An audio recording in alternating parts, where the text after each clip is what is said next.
The Pod News Weekly Review uses chapters. Skip between the stories if you have to, or, don't. The last word in podcasting news. This is the Pod News Weekly Review with James Cridland and Sam Sethi. I'm James Cridland, the editor of Pod News. And I'm John McDermott from Caloroga Shark Media. It's a great source of secure revenue. My favorite part is the community. I can speak to people one-on-one who are, I guess, the truest fans or the truest viewers. Zack Justice from The Dropouts about why he uses Patreon for his value for value, plus Radio Canada's Ooh La La Lawyers and AI Voices. This podcast is sponsored by Buzzsprout with the tools, support and community to ensure you keep podcasting. Start podcasting, keep podcasting with Buzzsprout.com. From your daily newsletter, the Pod News Weekly Review. Sam Sethi is drinking wine and riding a bicycle in Alsace in France. So we've got one of our power supporters for Sam today, John McDermott from Caloroga Shark Media. John, who are you and who is Caloroga Shark Media? We make short-form podcasts. I use the word lovingly, McDonald's. They're tasty, they're quick, they aren't a lot to produce, and it makes a nice business for us. I also host 2 podcasts, Daily Comedy News and 5 Good News Stories. I'm the writer on a lot of shows, but we do a lot of dailies. They're all 10, 12, 15 minutes. Put them out, run some mid-rolls, and that's the business. And those daily shows, there's the Daily Comedy News, which you host, I think? Yes, and my business partner, Mark Francis, hosts Palace Intrigue, which is about the British royal family. Great. That's the big one. That's what the company is built off of. Thank you, Megan. And I write that one. It's a lot of fun to do. And you say McDonald's. McDonald's, of course, very famous for being consistent. Whichever McDonald's you go into in the world, the Big Mac will taste the same, unless you go to India, where they don't eat cows. But accepting that, a McDonald's will taste exactly the same. So consistency is part of your secret sauce, is it? I'll take that as a high praise. Yeah, it's just, other people are making big produced documentaries, and that's great. And I understand that some of the things we make are never going to win, podcast of the year. Here's an AI hosted trivia show. I get it. Totally get it. But for us and what we're doing, it works just great. It's a lot of fun to do, just to create every day. And with a 2-man company, there are days we roll out of bed and one of us will text the other and be like, hey, how about this thing? Should we jump on that? The recent example of that was Mark texted me and was like, I want to do a show about Diddy. And the approval process was cool. Yeah, that's kind of how it should be. Instead of 3 months worth of meetings and tediousness. Spot the man who's worked for a large broadcaster. You've worked for a large broadcaster there in the past, haven't you? Several, and it's part of. So I'm glad people get to hear my voice anytime I say on a podcast. I admit on social media, on LinkedIn, and my Substack, I throw fastballs. So I like coming on shows like this so I can sound a little more reasoned, but not working for the corporation anymore has allowed me to be a little more unleashed with my opinions because, no one's going to send me a note and be like, did you say that? What? So it's fun. I'm 55 years old now. I understand that the most of my home runs are on the back of my baseball card and not the future. And it's just a great place to be. Wow. You reach a point where you're like, you know what? I like who I am and I'm having a good time. I'm 54. I hadn't considered that. So thanks for making me feel old, John. I'm sorry. Let's kick off with stories about AI, actually. There's a Scottish voiceover called Gayen Potter who claims that she's had her voice stolen and used as the voice of ScotRail, a train operator. Would you like to hear what she sounds like in the train? Oh, yeah. This story... sometimes you got to read what you're signing, and I know we're all guilty of that, but this one to me is a little like, ooh, what did you guys do? Yeah, exactly. Well, this is what she sounds like. We are now approaching Glasgow Central. Please mind the gap when alighting from this train. I mean, that sounds all right to me. Yes, if it's what you thought was going to happen. Again, I imagine somebody signed something, but that's the kind of thing that you get on a train and you hear yourself. You'd be like, wait, what happened? Yeah, and that's pretty well exactly what happened. She was sent a video of from a friend saying, oh, wow, I've just heard your voice on the train. ScotRail is the train operator for all of Scotland, so it's not a small thing. And and apparently she was most upset. Now, she says that she signed a deal in 2021 for a company called Reed Speaker, or it might be Red Speaker, I don't know, READ Speaker, believing that it would only be used for e-learning and accessibility. She's calling for tighter regulations, but Reed Speaker says it has repeatedly addressed her claims, and you kind of get the feeling that they've kept on going back to her and said, no, you signed this is what it means. But I mean, if I was a voiceover, my goodness, I mean, if you have allowed your voice to be cloned in that way, then that's probably the end of your career in terms of being a voiceover, I guess. I guess, but for all of us, many of us in the industry have cloned their voice, and I don't think any of the folks that I do business with are doing anything nefarious, but maybe I haven't read page 98 of something. Well, yeah, exactly. I mean, it's not the only AI voice in the news this week. The Orson Welles estate has approved an AI voice clone of the actor to produce an audio guide, which is available within an app called Story Rabbit. Orson Welles died in 1985, but he's still alive in terms of his voice. This is what he sounds like. The world has a memory. It lingers in statues, breathes through buildings, and flickers at the edges of the familiar. This is the voice of Orson Welles, curious as ever. And I'm ready to reveal what has been hidden too long. I mean, I have to say, as soon as you hear Orson Welles' voice, I remember listening to the Alan Parsons Project, which had an album with him on, and that is the same voice. That is astonishingly good. And the fact that the Orson Welles estate, that his family or the people that his family trust to use his voice in this way is quite a thing, I think. What did you think of that voice? You use AI a fair amount.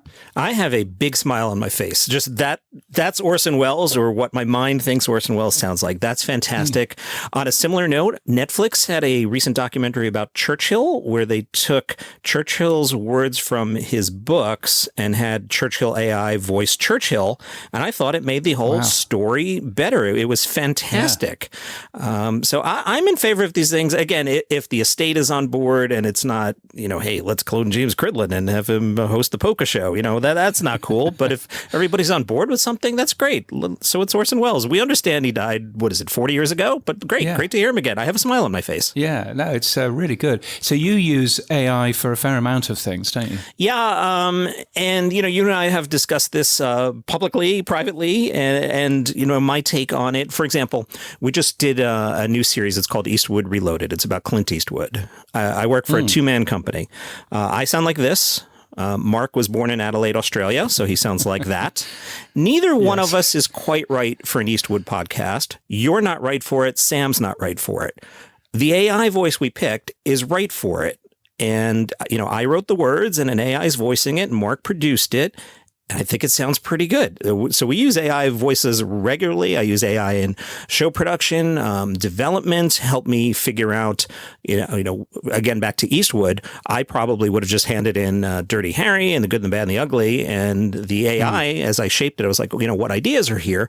It was like, why don't you look at something like American Sniper, which he directed? And I'm like, good thought, AI pal.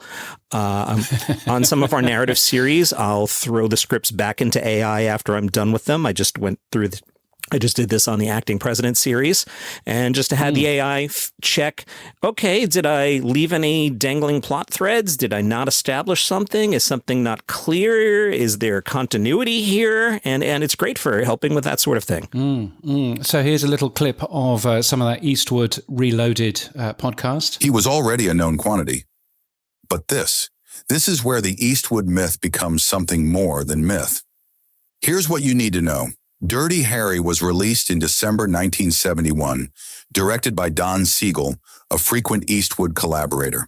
The film tells the story of San Francisco police inspector Harry Callahan, a no-nonsense cop on the trail of a serial killer who calls himself Scorpio. Now, no shade on you, John, but I don't think that you would have done as good a job as that AI voice. No, 100%. And that's where I come from. So earlier today, I produced 2 weeks of our trivia series, 5 daily trivia questions. I probably could host that one, but by having the AI do it, and you would sound great on that as well, but by having the AI do it, I got everything in one take, except it said Paul McCartney played bass guitar. So I had to do one pickup, and I was able to make 2 weeks of shows in 1 hour. So if I bill myself for my time, and I assembled it, and we get 2 weeks of shows, throw in some mid-rolls for an hour of whatever you want me to charge me, that's a nice business. And I think you did something which was very, throws back to your radio world of reacting very, very fast. Pope Francis wasn't very well. Everybody expected him to die relatively quickly. And all of a sudden, there was a show which I think was called White Smoke, wasn't it? Yeah. So we started that one, same conversation. Mark would have sounded okay on that. But one of the things I get on my soapbox about is resources include time, humans, money. So if Mark is voicing White Smoke, Mark is not making something else, and there's only 2 people at the company. So we went with the AI that I think sounds pretty good. And can I tell you, now that we're into the Pope Leo era, that show has evolved. We're continuing to do it daily for now because Pope Leo, the American Pope, there's all these stories that maybe if a different person had been selected as Pope, we wouldn't be getting about, the White Sox and the stamp collecting. And he's got a brother who goes on Fox News. And it's almost become like papal intrigue where we're just covering right now the gossip of Pope Leo. But when the novelty dies down, that will go back. We have mapped out. We've got 2 unproduced scripts that we didn't use because of the death of Pope Francis. But that will go back to being a story of how does one select a new pope? There's fascinating stories for each one of them. So that'll eventually go back to maybe a weekly, or maybe we'll do, say, Leo on Wednesday and the narrative series on Sunday. But right now, it's kind of a gossip show, and it's fun. I find it fascinating. And I think the one thing, as we were chatting offline, I think the one thing that I realized, and I've used this on stage now, and people seem to get it, is in the 1980s, nobody said this song contains a drum machine. Nobody would have said that, but that clearly was the thing in the 1980s. Now, perhaps what people should have said is Milli Vanilli aren't real, and they're actually session singers, and they're not the people who you see on the music videos and things. And I suppose it's that difference. If you were told that Orson Welles is still actually alive and voicing this stuff, that's a very different conversation. Obviously, I mean, it's obviously a lie, but it's a very different conversation to deceive somebody than to basically just use the tools in the method that they are supposed to be used. So, I think the whole drum machine analogy, as I'm now calling it, is an interesting one. Yeah, and you and I we've had great discussions about it. One of them was me reacting to, well, why didn't you say it was an AI? And I'm like, I don't know. I don't know why I didn't say it was an AI. I'm not hiding that it's an AI. I'm actually proud that it's an AI. So now I say, hey, this is an AI voice, or AI was used in the production of this series. I believe you say proudly using AI these days. Yeah. So you and I have had very respectful educational discussions about it, and I've appreciated them, and I've said that privately and publicly. The Pod News Weekly Review with Buzzsprout. Start podcasting, keep podcasting. So Wednesday, you covered a radio broadcaster who's sending legal threats to podcast apps for using their RSS feeds. What's going on there? Yeah, this is a really weird one. So, so the wonderful people at Radio Canada, which is one of the public service broadcasters in Canada, to the north of where you are. Whereabouts are you, by the way, at the moment? New Jersey. New Jersey. Oh, there you go. So Radio Canada, all the way out there in Montreal, has been sending out rather confused legal threats, or rather a lawyer acting on their behalf. Basically saying, how dare you use our podcast feeds that we have published for the use of linking to a podcast. And just very strange. I think one of the things that I spotted in the story, you'll find it in the Pod News newsletter, one of the things that I spotted was that the lawyer was basically saying, you must take all CBC and Radio Canada podcasts down. And the CBC, who I contacted, basically said, we know nothing about this.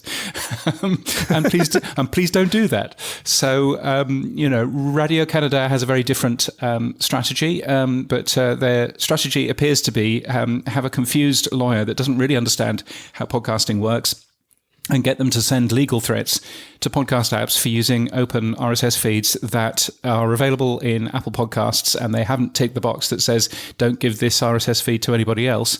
So, it's from my point of view, and I've been at the receiving end of a number of these legal threats. From my point of view, getting legal threats is pretty bad. If you believe in lawyers and you believe in the rule of law, which I increasingly don't, but if you do that, then to get this sort of scary thing that says, time-sensitive legal demand at the top of it is, it just adds stress to your life, and stress that you don't need, particularly if you're doing everything totally right and above board.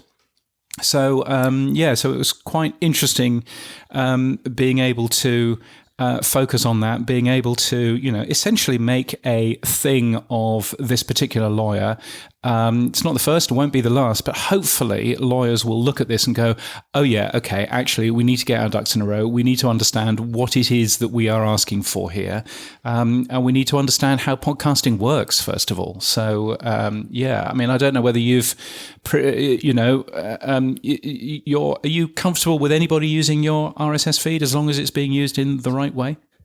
Yeah, in the right way. So I'll push back with anyone. And just to keep Clint Eastwood in mind, there's a scene in High Plains Drifter where the townspeople are scared of the bad guys and they offer Clint anything he wants, and he takes anything he wants. So anyone using my RSS feed, spiritually, yes, but I'd like to know what they're using it for. Yeah. One thing I teach in my college class, it'll come up, how much of a show can I use? And aside from the legal of that, just the spiritual of that, I'll explain. If I put on Jimmy Fallon's Tonight Show tonight and he goes, hey, I discovered this new podcast. It's called Daily Comedy News. It's really great. Let's listen. I'll be ecstatic tomorrow. If he does it for a week, I'll be ecstatic. The 500th time they do that, at some point I'm going to call NBC and be like, hey, can I get something here? So yes, I'm cool with you using my RSS feed, but it's all situational. That's a great point. And it's what, if you're using it for what RSS is to be used for, which is to populate a podcast app or to be in a directory. I mean, heaven knows how many of these legal things Adam and Dave get at the podcast index, for example. But, using RSS the way that it's supposed to be used, that should never, require a large, complicated legal document. At the end of the day, you can hide your RSS feed. You can make sure that it isn't scrapable. And that would be the way of doing it. So, yeah, if there's anything that I wish I could stamp out, it's dumb lawyers who don't quite understand how the world works. No, and it's interesting. I've described a big part of my career of being showbiz adjacent, especially the 10 years at Sirius. And usually things don't go straight lawyer. Usually they start with a phone call of like, hey, James, it's McDermott. What's the deal with this? How do we work this out? Yeah. It usually starts friendly. Yeah, I would agree. And I think particularly a taxpayer-funded company or taxpayer-funded organization, getting a presumably expensive lawyer to start sending all of this stuff out. Now, it might be the lawyer thinks that he's got carte blanche from the client to send all of these things out and to bill hourly for them. It might be a nice little earner, but from my point of view, it's just not a good thing for the podcast industry. So if there's anything that I can do, stopping that sort of thing would be quite helpful. And I should thank Podcast Addict, the app, for forwarding me the legal demands initially and allowing me to mention them, because it makes it much more helpful if you can actually point at, this is the podcast app that was threatened, because they are doing the right thing in most cases. So I think it's a good thing. Now, let's move on to Spotify news. We would play the jingle, but I can't be bothered. Spotify launched an enhanced podcast discovery tool for its app. There are now recommendations on the home screen quotes, for users who love podcasts, end quotes.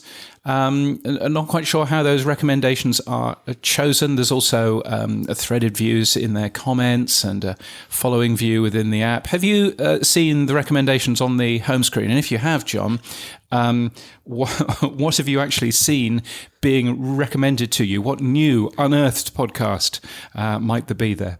I have. And before I say another word, I just want to be fair to Spotify and say I have not tried to train this thing at all. I do not usually use Spotify as a podcast app. So I want to be fair there. But the first thing that was recommended to me was Amy Poehler's podcast, the current number one podcast, I think, on both charts. So I'm not sure that was helpful to unsurface Amy Poehler's podcast. I don't think that's the intention, but that was the first time I had opened the app in a minute. So, okay, free pass on that one. Day two, I was served something I hadn't heard of, wasn't interested in. And again, I hadn't trained the algo, but I was like, okay, this is new. The next 2 days, I got a show about fried chicken. And I kind of appreciate that. I was like, oh, this is fun. But then it said the word watch. And I was like, oh, no, you don't know me at all. We'll get to that. So this morning, it was only offering me music on my home tab. So I switched over to the podcast tab. And I'll tell you, James, there they had my psychograph right. It was giving me a lot of comedy type shows that I would be interested in. And I hadn't noticed this before. And maybe it's been there for 10 years and I just never noticed it. A transcript started playing under the cover art, like a live. I could read the podcast as I was deciding whether or not I wanted to listen to it or I guess even watch it. But I thought the transcription thing was really interesting. I'm excited about what they're up to. It's not all the way there yet for me anyway, but I think it's great, whatever they're up to. Yeah, I mean, I think anything that helps people find shows is a useful thing. I've just thought to myself, oh, I should probably check it myself, shouldn't I? And on my home screen at the moment is the Louis Theroux podcast. Now, Louis Theroux being a British broadcaster who looks very much like me. Yeah, that would be a good, I mean, it does say, watch now and all of that kind of stuff. But yes, that makes sense. One person did contact me and said, because it auto-plays a little bit of the show. Does that count as a play, particularly if it's on pass-through? I think my understanding is it doesn't, and it won't actually appear on pass-through. They will have just cached that particular piece of audio or video. But yeah, I mean, it's a good thing, I think, just to highlight things. I wish, to be honest, that it was a little bit more democratic and it used the pod roll and things like that, because that's helpful. But yeah, what have I got on my podcast's homepage? I've got songs that explain the 90s, focusing on No One Knows by Queens of the Stone Age. That's a very Spotify thing, isn't it? Followed by a Danny Baker podcast, who again is another British podcaster, followed by The Guardian, Full Story, that's again British. So Adam Buxton, British. The News Quiz, British. So they've clearly understood where I'm from, although weirdly I'm in Australia and I have an Australian bank account connected to that. So who knows what's going on there? But yeah, that was certainly interesting. So yeah, I think there's definitely something there in terms of that. I just opened mine back up. So on the main tab, I'm not seeing any podcasts. I'm being recommended Joe Rogan with Ron White. So I won't eye roll that because that's absolutely something I would listen to anyway. Bill Simmons, which I did listen to earlier today, and Dan Cummins is another comedian. Yeah, you're a big Bill Simmons fan, aren't you? I think Bill got this right 10 years ago. And I have said this to people who I've worked with for years because I approach everything from a budget standpoint, and the sentiment of let's go in the other room and just talk about basketball to me makes so much sense. And Bill's built an empire on that, as opposed to doing these, big giant productions that last 10 weeks. And then how are we going to make the money back? So I love what Bill does. And I think what you're getting at is my confusion over Bill Simmons, head of stock programming or whatever his title was, pushing everyone to YouTube instead of Spotify video. That just confused me. Yes. There's a lot of confusion with Bill Simmons. I liked the way that he quite recently in a show of his basically said that everybody who works in his industry are all shysters and untrustworthy people and blah, blah, blah. And you're there thinking, should you really be saying that out loud? But maybe that's part of the charm. Who knows? Caloroga Shark Media, does it do anything with Patreon or similar subscription tools like that? No Patreon. We do use Supporting Cast, which I like a lot. We also offer the shows mostly commercial free. We've started to do more early releases as things are produced. I said to Mark, I go, well, why don't we just put them all out and let people listen early? I like Apple subscriptions a lot. There's less friction. I understand Apple takes their coin out of the wallet, but the trade-off there for the less friction and being able to tell the listeners, click the banner that says uninterrupted listening, that's just, it's so much straightforward. And I see a lot better conversion on Apple subscriptions. I also, for the comedy show, I do Buy Me a Coffee, which works pretty well. I like Buy Me a Coffee. Yeah, no, it's a good thing. buymeacoffee.com/James Cridland. You can always go over there. No, it's a good thing. And I find it fascinating. So I link to Buy Me a Coffee and to my own tip jar on Stripe. And it's just a Stripe payment page, and you can put in anything you like on that particular page. No one ever uses the unbranded Stripe thing. Everybody uses the Buy Me a Coffee or the Patreon. Which I find fascinating. It's that power of the brand. I did write in the Pod News website, I did write my own Patreon because I thought, why am I giving Patreon some of my money? Wrote my own version, which nobody used. And everybody continued to use Patreon. And I thought, well, that does show some of that, I think. Funny that we mentioned Patreon, though, because I was at the podcast show a couple of weeks ago, and I caught up with Stephanie at Patreon. But first, one of their podcasts that uses Patreon a lot, The Dropouts. I caught up with Zack Justice, and I started by asking Zack who he was. I do a multitude of things. I have 2 dogs that I walk. And outside of that, I guess I do podcasting. It's not a great podcast, but I have one. You know, everyone does these days. And what is your podcast? I have Dropout's podcast because I dropped out, so I'm uneducated. So anything you hear today that you take with you is on your own concern because I've already told you I'm uneducated.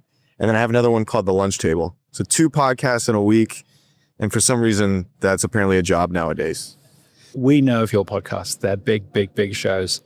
You are here because the excellent people at Patreon have brought us together. I'm assuming that is because you do stuff on Patreon. That is true. Why did you get involved in Patreon as a different revenue stream? So my mom decided she wanted to go on more vacations. So I was like, oh, I guess I need to earn more money. And then a paywall is a great way to do that. And Patreon is the best one, in my opinion. So we give them extra content. We give them the 15 to 20 minutes of extra podcasts, of each podcast, extra podcasts a month that we do a drunk episode. So again, I dropped out of college and I get paid. It's a wild west out here. But no, Patreon's been great. We just filmed, we rented out Mel's Diner in Hollywood, which is like a very famous diner. And we brought, a ton of our fans in, and they were able to watch us do competitions and film a podcast. So Patreon's been a good little partner. I feel like I'm married without the commitment. It's beautiful. There are quite a few podcasters who say that adding additional content, that's quite a lot of hard work. Is it an important part of the Patreon experience? Is that why people are signing up? Yeah, I think they also want to feel we give out so much free content, obviously. And we've noticed a lot of people are like, sometimes I don't watch it. I just feel so nice that I get to help you guys out because you give me so much already. But no, definitely a majority is there because we give the extra content. And it's like a little club almost. You know, we've got our community which understands the quirks and our ins and outs of inside jokes, and we go to them for new concepts and things. So it really feels like an extended family of a place where we can feel safe from the scariness of the full internet. Yeah, and of course, you know, advertising sometimes means that you can't necessarily say some of the things that you want to end up saying. How important is Patreon to you as a business when you're making your shows? Are you able to give us any sort of numbers? Yes, I'm very rich from Patreon. Thank you. I'm not allowed to give official numbers because Robbie's sitting right next to me and he'll get mad at me. But just know I'm doing so well. And I want to specify that I'm not giving any of it to charity. But I would if I found a charity that I liked. But so far, I haven't. But are we talking about, an extra 5-10%, or are we talking about a significant, addition? Extra 50%. Yeah. If you do it right, And so in your mind, what is doing it right? I guess it's the way that some people just create a Patreon, maybe, or really any model of paywall to just get money when it should be community building. So if you're giving them more value than they're signing up for, I think that's just a beautiful thing and people really enjoy it. So we like to over deliver. Our first tier is $5 a month. So we really want to make sure they get more than they deserve, for not than they deserve, but than we deserve. I'm just kidding, from them. So yeah. You talk about community. There are other methods out there where you can earn money from your audience, but you don't necessarily, you can't actually communicate with them one-on-one. Is the community aspect of it an important part? Yeah, I think that's the main reason we do it. I mean, obviously it's a great source of secure revenue, which, say the advertisers go away or for whatever reason, the algorithm changes, they're all there. But my favorite part is the community, because I can speak to people one-on-one who are, I guess, the truest fans or the truest viewers, the people that really understand the content the most. So they can usually give the best ideas when it comes to what they want to see. Or a lot of people, they just need a friend. And today, a lot of people are lonely. So it's nice to get that one-on-one time with a lot of individuals. Stephanie, you're from, what do you do at Patreon, first of all? I'm head of business development, and that could mean a number of things. But at Patreon, I am responsible for product partnerships. So looking at platforms that we feel can enhance the tools and services that creators are offering their fans. And then also channel partnerships. So that's looking at where do creators live at scale, where members live at scale, and how do I partner with those platforms to funnel them to Patreon. And is the story of Zack and Robbie Abe, one of those stories that you hear every day at Patreon? The great thing about Patreon is everybody comes from different walks of life, different stories on how they got there. I just actually finished a panel with the Red Handed podcast, and they met at a bar. And if a few seconds differed, they would have never met. And so it's really about people who are creators who are coming to express themselves freely, to build relationships with their community and to build businesses around them. There's a number of different services which do the kind of Patreon thing. They don't all have Jack Conte as the boss. What's different about Patreon to those other services? Yeah, I would focus just on our strengths. I think that Jack Conte is a phenomenal CEO and he's a creator himself. And so being part of a mission-driven company that creator well-being and sustainability is so woven into our DNA that speaks volumes. But then also looking at how much we advocate for creators versus other businesses might be beholden to advertisers, to brands, or even signing up creators where they pay up front but not vested into their success.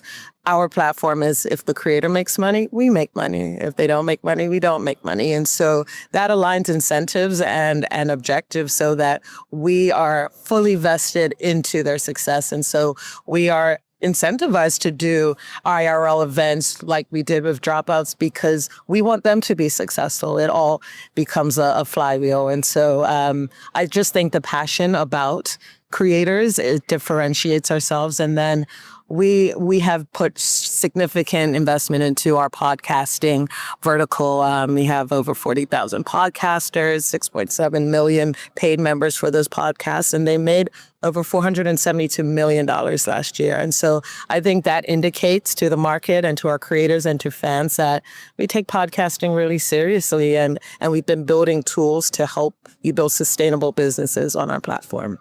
Finally, Conte threatens me that if I don't make him more money, he'll come to my house. He didn't say what he'd do there, but he has threatened me.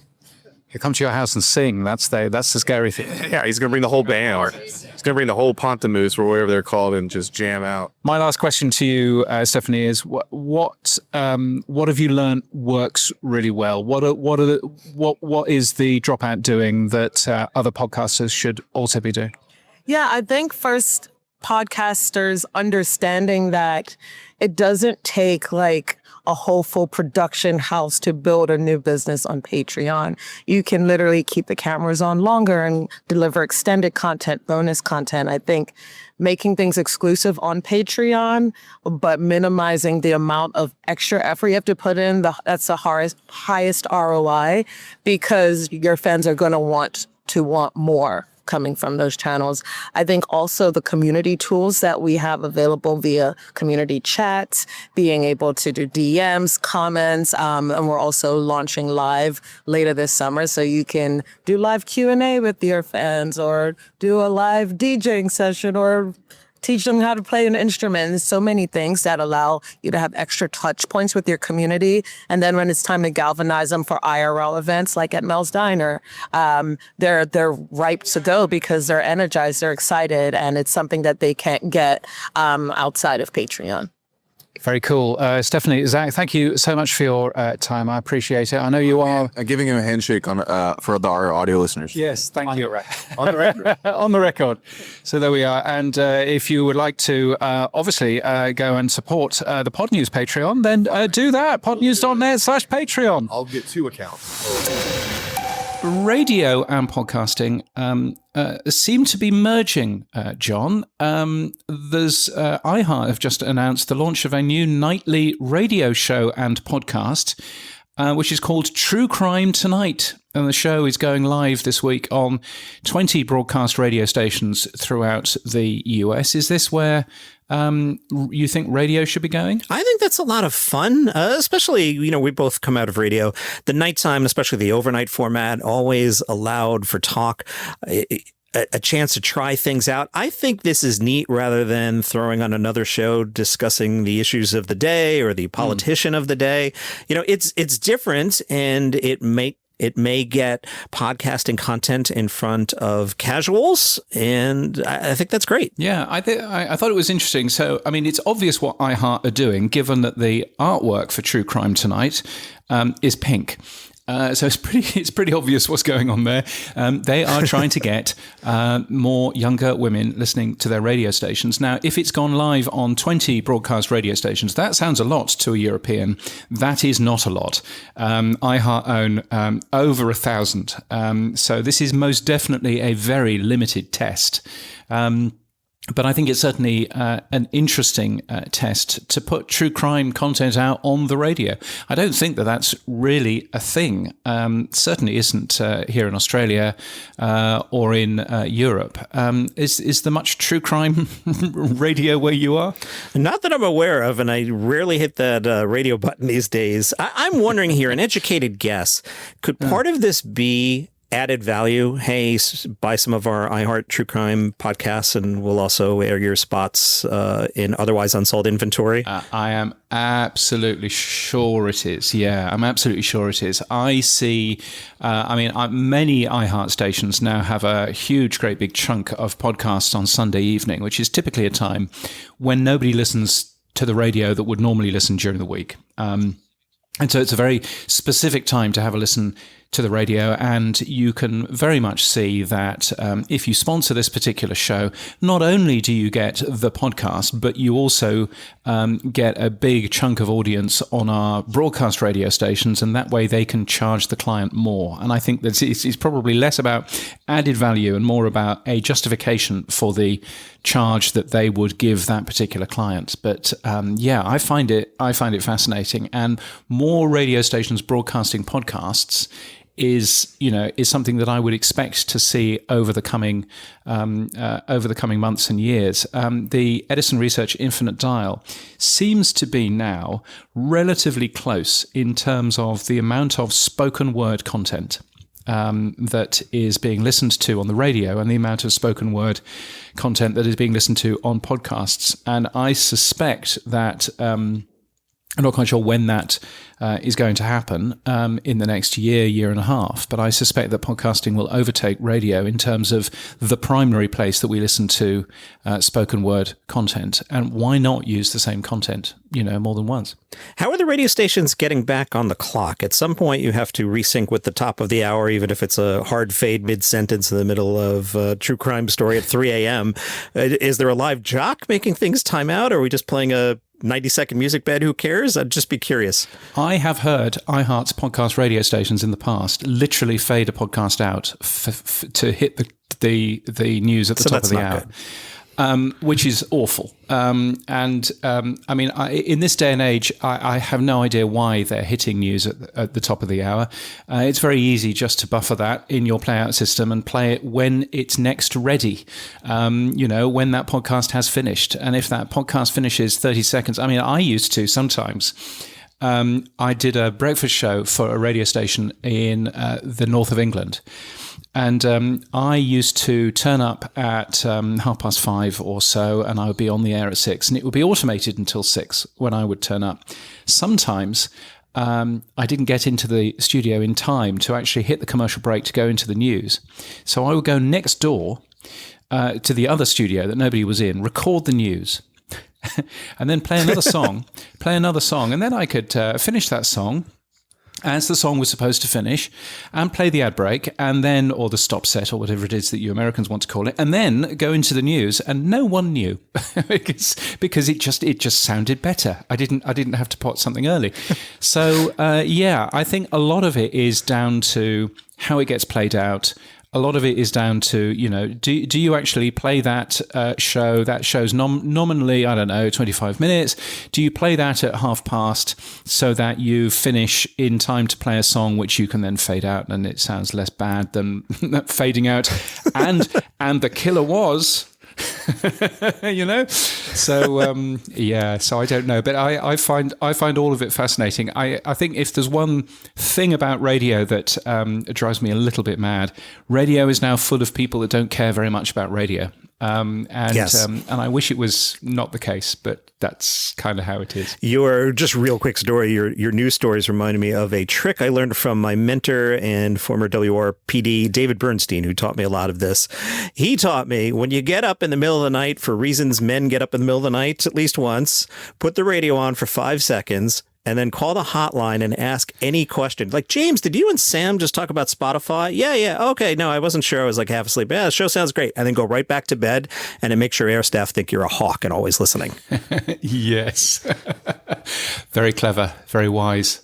One thing I would like to just mention is I hope that Adam Curry has now emptied his dishwasher. Apparently this show is the show that he listens to when he empties the dishwasher, apparently on a Friday morning. So he was saying. So there you go. So I hope that you've emptied it now. Podcast events on the Pod News Weekly Review. Yes, lots of things coming up for you if you want to go to some events and some exciting things going on. For example, come to Calgary, beautiful Calgary in Alberta in Canada. You can go to Pod Summit YYC, which is happening this September. There's an excellent lineup of speakers, only slightly spoilt by the fact that I'll be there as well. Live podcast shows from Sick Boy and from CBC's Crime Story with Kathleen Goldhar, available wherever you get your podcasts. So that should be fun. Pod Summit YYC is linked from the Pod News events page, podnews.net/events. Also in the UK, the BBC is launching a partnership with the Crossed Wires Podcast Festival in Sheffield. They are running a whole weekend of free shows in early July. If you want tickets and you're in the UK, or even if you're not in the UK, hey, who cares? Then you can go and watch those particular things. You can buy those tickets today. They've probably already sold out, but that's basically how that works. Other events going on, Podcast Movement, of course, in August in Dallas, Texas. If you use the code PodNews, you save $75. Ooh. And Radio Days Asia in Jakarta in Indonesia, which I'm going to, looking forward to. The code PodNews there will also save you some money. John, you were at Podcast Movement Evolutions this year. Are you going to any other big events this year? I have nothing scheduled. What I'm hearing from the industry right now is London seems to be the place to be. So I'm hoping to make London next year. It's on my planner. But no, I don't have any plans right now. I guess part of it is just technology that I can connect with the people I need to see. And I feel like I just saw a bunch of people. I had a great time in Chicago. It was great to see you and other people in the industry, though. Yeah, no, Chicago was great fun. And there is definitely something about wandering past the bar and seeing somebody who you haven't had a reason to talk to for years. Yes, you can do, Zoom calls and all of that, but actually just the randomness of it is a very helpful thing. And being able just to sit and have a meal with somebody, I think it's the first time I met Evo Terra. He was we were at Podfest, I think, and Evo needed somebody to go and have lunch with. And so, it was just great to meet him and great to chat with him. So I think that these events still have a place. I'm looking forward to Podcast Movement in Dallas in Texas. I mean, obviously, Dallas in August is always going to be interesting. Let's hope the last time that we were there, there was an invasion of crickets, these massive, great big bugs that were everywhere, and it was very unpleasant. So let's hope that they won't be there for this time. But I'm looking forward to taking part. Sadly, it's not in the town centre, or what shall I be calling it, downtown. It's not in downtown. It's in some random resort hotel somewhere. I would much rather that we were in downtown, to be honest, but still, but it should be fun. So hopefully see many other people there. The tech stuff on the Pod News Weekly Review. Yes, it's the stuff you'll find every Monday in the Pod News newsletter. Here's normally where Sam talks technology, but I'm going to talk about the Podcast Standards Project, John, which has published its thinking behind video podcasting. Video podcasting, it's the future.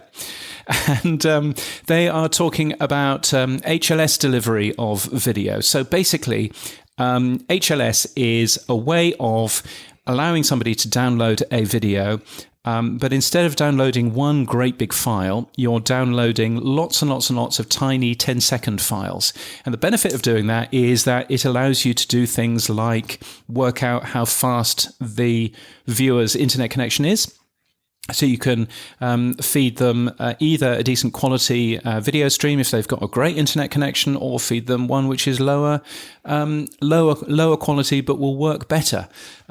So that's a good start. It also, of course, means that we can potentially get some more consumption analytics out of that, and you don't have to download the entire video if you only watch the first 5 minutes of it. So that's all good. HLS streams can still be downloadable, which is important just to point out. Do you think, I mean, you've clearly got views about video anyway, John. Just before we dive into the views about video, do you think that if video is a thing, we should leave video to YouTube and Spotify, or should we have a solution that works with OpenRSS? I'm always in favor of OpenRSS. I think this is the point where on a podcast about podcasting, I'm supposed to say something like, video's always been part of podcasting since 2007, James. Remember the Tiki Bar? Right? Yeah. I think it's great. And especially if you can get things to people without using up all their bandwidth. I actually hit a show that I'm a fan of. I hit them on the side and I was like, hey guys, you put out an 800 megabyte 1 hour audio file. I don't know what's going on there, but you're going to eat up my phone. Can we shrink that down a little bit? But yeah, I'm pro. Yeah. So a pro in terms of at least making sure that we have an option that isn't just giving our crown jewels away to YouTube or to Spotify. Video as a whole, you were really surprised when we connected on Clean Feed that we used to record this particular show.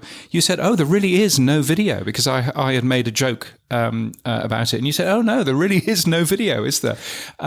What are your views about video and podcasts? So I think from a creator standpoint, be everywhere. I subscribe to Jimmy Buffett theory. The great musician Jimmy Buffett made a lot of money doing live concerts, but he also streamed every concert. So if you didn't want to go see Jimmy, you could stay home and watch him on YouTube. And he had a very successful touring career. So I believe in be everywhere. When I do iRoll video, it's part of like, if people were watching you and I have this conversation that right now, I don't know about your end. My end's not that interesting, right? So, why would we make a video of this? I usually listen to you and Sam. I walk the dog long on either Friday afternoon or on Saturdays. It must be a long dog walk. We go for an hour, but I'm one of those crazy people that listen at 2.2x. Sorry, Adam, 2.2. Wow. Hi, Adam. Adam, I listen to you Fridays as well at 2.2. Love the show. Wow. I know he's going to be so mad.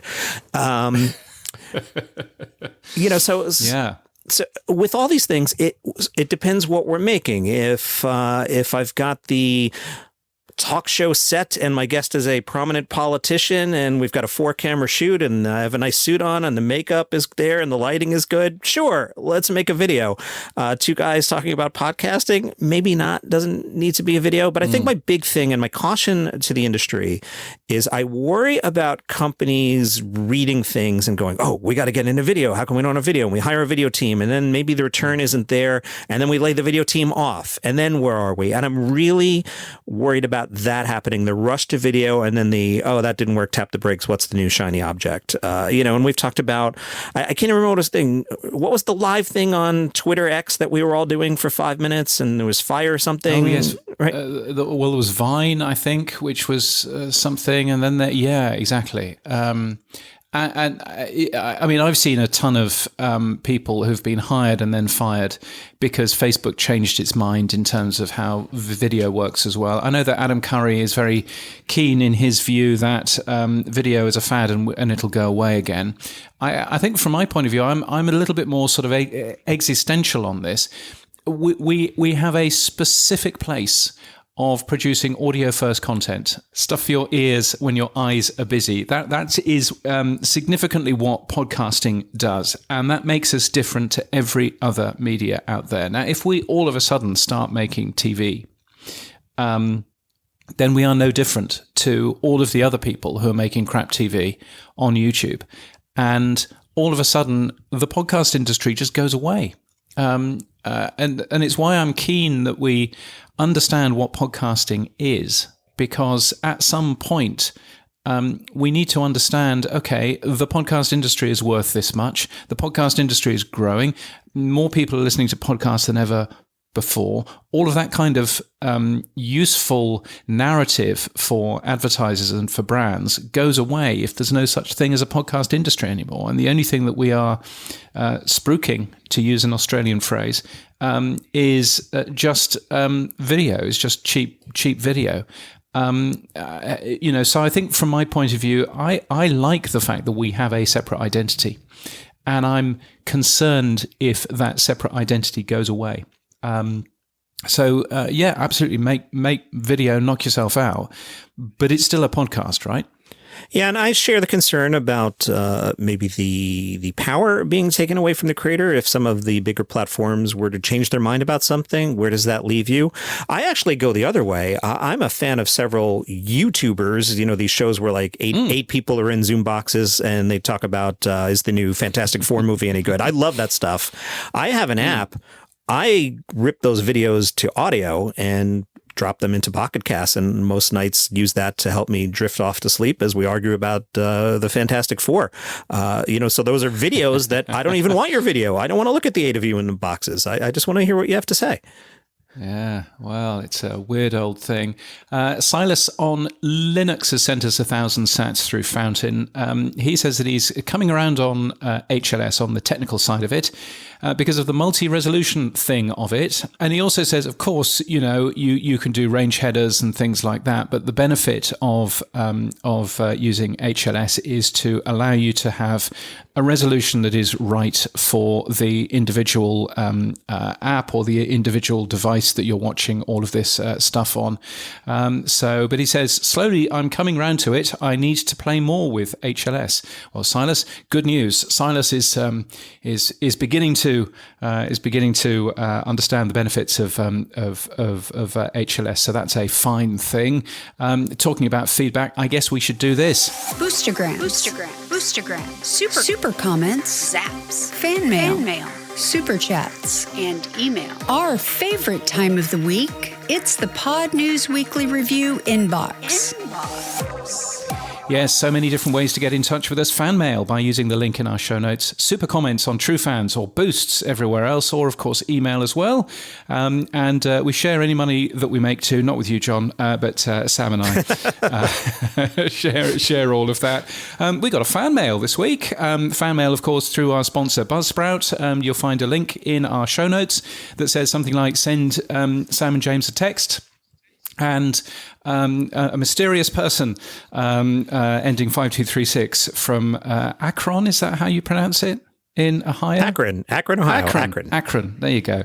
Who I suspect is Dave Jackson. He says, preach on, James. Loved your rant on everything being called a podcast. Yes, there's a thing. We've got some boosts as well. What was our first boost there, John? 635 stats from Neil Veglio, who writes, here's how radio listening is measured. Survey person, have you ever listened to the radio? Person, yes. Survey, radio stronger than ever. Oh, he's got me there. I have an industry friend who a certain newsletter comes out most mornings, and 4 days a week it's, radio is stronger than it's ever been. It's bigger than it was when Cousin Brucey was on WABC. And we just... Look, guys. Yes. Let's be a little real. I love there's so radio here every single year publishes something saying more people are listening to commercial radio than ever before. Well, yes, that's because here in Australia, the amount of people who live in Australia is growing more than ever before every year. So there is, a growing population. Amazingly, means that more people do things that people do. But yes, Neil is an ex-radio person. He's also co-hosted this show a long time in the past. And yes, he has a view about radio surveys. I would just turn around and say that radio surveys are some of the biggest surveys that you will find anywhere in the world. And they're all remarkably consistent, that still 9 out of 10 people listen to the radio every single week. And so there, Neil, he does add, just so James has a good excuse to crucify me. So consider yourself crucified. 311 sats from the late bloomer actor. He was talking about the UK podcast show, or Podcast Show London, doing a US version, which I said I don't think they're going to do, because I think it would actually significantly harm the London event if they produced one in New York or something, and then lazy Americans wouldn't bother going all the way over to London. What the late bloomer actor says is, could they consider using the success of the UK version by rotating it annually to other countries? So maybe the US next year, Australia after that, then return to the UK. Perhaps that would maintain participation and allow locals of each country an opportunity to attend such a high-quality event. I would say, no. I agree. And the reason why I would say that is, firstly, Podcast Movement does that within the US, and it's just a frustration every single year to go, where are we going this time? Does anybody know anything about Dallas or, Denver? So all of that kind of stuff is just deeply irritating. And so from my point of view, I think one of the reasons why the Podcast Show London has been so successful in the last 4 years is that it's been in the same venue. Everybody knows where that venue is. Everybody knows where the good hotels are. Everybody knows where the good pubs are now and the good restaurants. And you begin to, okay, I'm not having to relearn something just to go to a conference. It's just somewhere where I know where to buy a cheap sandwich if I want to go and find some lunch from the Amazon Fresh store just over the road. All of that kind of stuff. So I think that makes it much, much easier than finding a new place. I mean, that venue that we went to in Chicago, John, that was... it was a venue that was 10 times bigger than it needed to be, wasn't it? A 20-minute walk from my room to the coffee bar, yeah. It really was. You can see that being a fantastic venue for a large event. Podcast Movement Evolutions was charitably not a large event. And, over 1,000 people there, but even so. So I think, yes, that was that was definitely a thing. What else have we got here? Oh, more Silas on Linux. Plenty of that, but he sent a massive, great big boost, hasn't he? Here. Yeah, I don't even want to properly pronounce the number. I'll read it. 1, 2, 3, 4, 5, 6 stats. That's a lot of sats. That is a lot of sats. Yes. What has he said? Why has he sent us that much? He says he's slightly bitter and sad about PodCamp. The drinks evening was good, though. Reason I say that was I stayed there until 10 past 10, talking to Elias and Claire. Having another effective day to code was okay, too. I still use PodCamp's cancellation as motivation for developing, so I can just give you the money next time. Thanks, guys. I'm coming around on this, by the way, James. Yes, and I'll tell you what 1, 2, 3, 4, 5, 6 sats is. That is $130. Wow. That's an incredible amount. So here's hoping it's in it's in my umbral and Sam's umbral. But yeah, that is an incredible amount. So Silas, thank you for that. Thank you for looking after us. I know that we had some. I know that yes, the bar bill was slightly larger than Sam was expecting. I'm starting to get mad now that I'm paying a few dollars to do Sam's job for him, and he just made $65. Exactly. Well, there you go. That's you win some, you lose some. But yeah, so that was quite a thing. So Silas, thank you so much for that. He's also sent another couple of things talking about Visa and MasterCard. The internet's money is Visa and MasterCard, which is what I said last week. And he says yes. And the cost benefits of Lightning Network don't matter that much for buying a T-shirt. But the difference then is being a universal standard. If everyone had a Lightning address, you could just send the money. Well, yes, but everybody's got a bank account and you can just send the money. And it's relatively easy. So I can kind of see both sides on this. I would much rather that Visa, MasterCard, or VPay, or Maestro, or whatever credit card you use, I would just rather that payments were cheaper for that. That would, for a small amount, I think that would make a bunch of sense. So, Silas, thank you so much for that. Thank you also to the Noteworthy 19, of which are power supporters at weekly.podnews.net, of which, John, you are one of those. So thank you so much for that. Choose another 5 names from that list that you can see in front of you in very small type. All right. Thank you to Cameron and Marshall and Matt and Mike and Dave Jackson and Rachel. That's 6. That's 6. That's brilliant.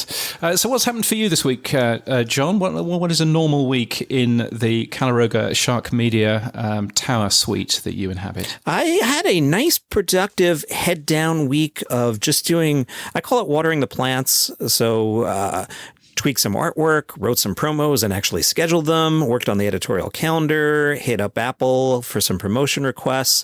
I'm always obsessed with getting ahead as the weather gets nicer. I'm a big fan of Beach Friday, so if I could do 5 days work in 4, I like to do that. Yeah. But it's just been a very productive week of knocking down the pins. And, I like those weeks. You look at the end of it and you go, okay, everything's in good shape. The plants are watered. The promos are scheduled. The shows are loaded. We are trying to promote things. Just one of those really good weeks. I do feel guilty sitting here in Sam's super comfortable chair that I didn't invent 5 new things to add to True Fans, but it's probably what Sam is doing. But whatever Adam talks about on today's show, we're working on that. Yes. Yeah. No, absolutely. No, he's a good. He's always working, is Sam, even when he's on holiday, drinking the wine. And I mean, the photographs that he has been posting on his personal Facebook, but the photographs that he's been posting, I mean, every single photograph looks like a chocolate box town in the middle of Europe somewhere. It looks absolutely fantastic. So there's definitely a nice holiday that Sam is currently having, I guess. Now, how about you? I know you've been working on your email for one thing, because I kept emailing you to like 50 different addresses because I didn't want to like blow you off. But I was like, oh my God, this is bouncing back. Are you actually getting this? And because of the time difference, yes. I'm like, oh, he's going to think I'm a crazy person. But what are you working on, James? Yes, I think Gmail has changed something. which means that I can't forward emails to Gmail very well anymore, and it's kicking back errors and stuff like that. So who knows what's going on there? But anyway, so I've moved my email away from Gmail for now, and it's just not a great experience. It turns out that the Apple Mail client on your actual computer doesn't work very well and is quite buggy, which is a real shame because it's not a bad mail app, but yes, it is not a good thing in terms of all of the bugs in there.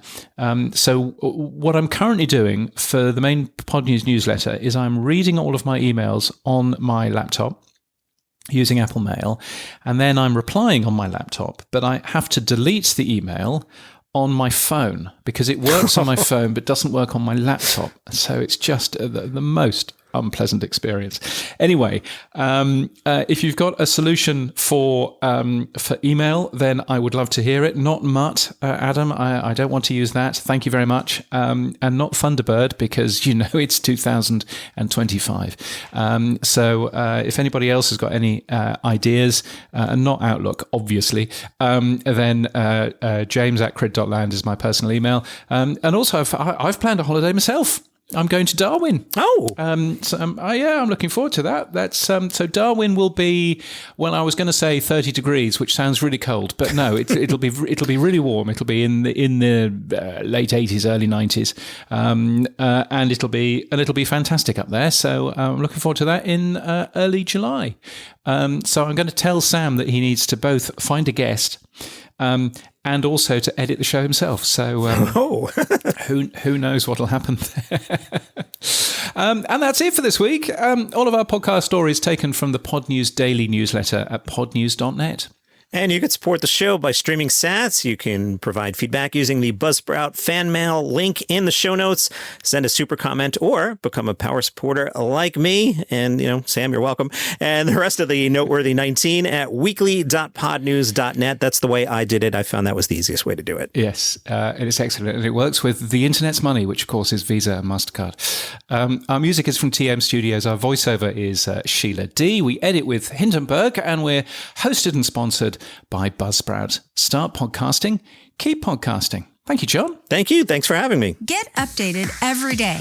Subscribe to our newsletter at podnews.net. Tell your friends and grow the show. And support us. The Pod News Weekly Review will return next week. Keep listening.